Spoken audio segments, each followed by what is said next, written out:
ফিল্মি বকবকে আপনাদের সবাইকে স্বাগতম। বকবক লিস্টে আজকে অ্যাড হতে যাচ্ছে আফরান নিশোর দাগি। কি স্টোরি আঁকছে ভক্তদের জন্য। আর এর সাথে থাকছে শাহরুখ খানের আপকামিং ফিল্ম কিং এর শুটিং হলো বাতিল, কিন্তু কেন আর কবে নাগাদ হবে শুরু। প্রথমেই আসি দাগির কাছে। After a long time boss back করলো তার টিজার নিয়ে, এবং শিহাব শাহিন পরিচালিত দাগির টিজার দেখে দর্শকদের মধ্যে আছে মিক্সড রিয়াকশন। কেউ কেউ বলছে এর অ্যাকশনের কমতি নিয়ে, আবার কেউ কেউ শাকিব খানের বরবাদকে নিয়ে এই মুভিকে করছে ট্রল। কিন্তু ভাই আমার মতে শিহাব শাহিনের স্টোরি অ্যান্ড মেকিং সেন্স যে কতটা বেস্ট তা আমরা তার পাস্টের কাজগুলো দেখলেই কিন্তু বুঝতে পারি যে শিহাব শাহিন তার কাজ করে সম্পূর্ণ ভালো গল্পকে নির্ভর করে। এবং আমার মতে দাগি এক অন্যরকম ছকাচ্ছে তার টিজার দেখিয়ে। কেননা টিজার দেখে দর্শক যে বুঝবেই না গল্প আদতেও কি নিয়ে হচ্ছে তৈরি। টিজারে কোনো ধরনের স্কোপই রাখেনি এর মেকার্সরা, আর যেটা আমিও মনে করছি সত্যি প্রশংসার যোগ্য। কেননা যদি টিজার আর ট্রেলার দেখেই আপনি গল্প বুঝে যান তাহলে ওই মুভি আপনি হলে দেখবেনই বা কেন। এখন আবার একটা কমপ্লেন সবার মধ্যে শোনা যাচ্ছে যে টিজার দেখে কেমন যেন নাটক নাটক ফিল হচ্ছে। ভাই শিহাব শাহিন এমন একজন ডিরেক্টর যার কাজ অবশ্যই স্টোরি বেস, তা আপনার বুঝতে হবে।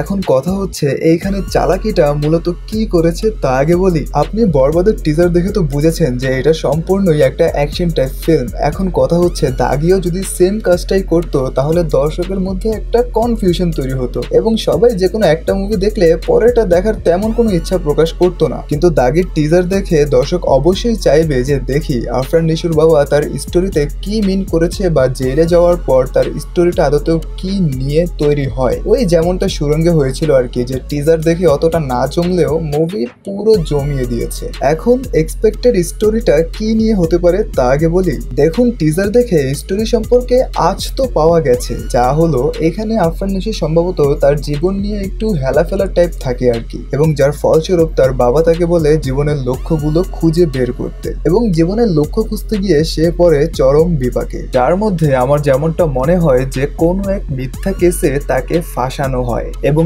জেলে বন্দি থেকেই সে হয়ে যায় কঠোর এবং পেয়ে যায় তার জীবনের আসল লক্ষ্য।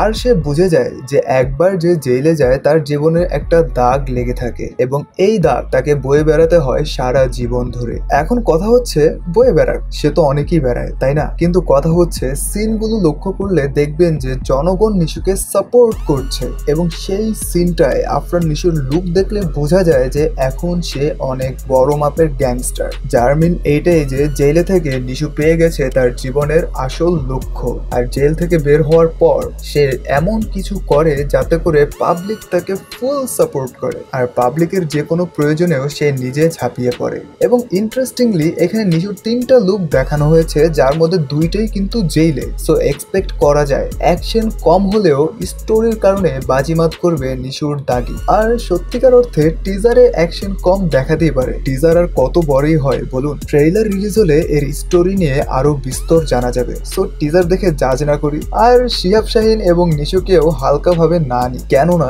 কিছু তো লুকিয়ে আছে গল্পে।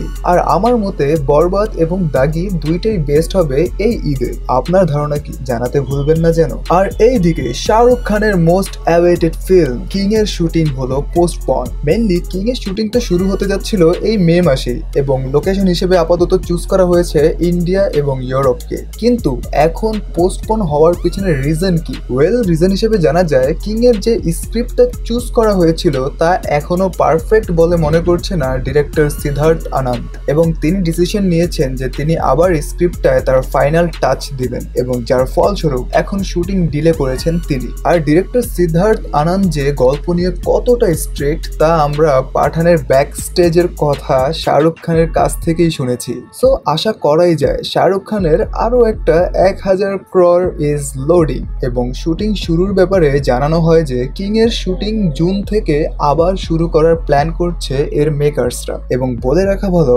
কিং এর মাধ্যমে বিগ স্ক্রিনে ডেবিউট হচ্ছে শাহরুখ কন্যা সুহানা খানের, যে এখানে লিড রোল প্লে করবে তার বাবার বিপক্ষে, এবং মুঞ্জার অ্যাক্টর অভয় বার্মাও এখানে প্লে করবে একটা ক্রুশিয়াল রোল। এবং কিং মূলত রেড চিলিজ এবং মার্ফ্লিক্স এর ব্যানারে তৈরি হতে যাচ্ছে। সো এই তো ছিল ফিল্ম রিলেটেড কিছু আপডেটস। এখন আফরান নিশোর দাগি নিয়ে আপনার মন্তব্য কি জানাতে ভুলবেন না যেন।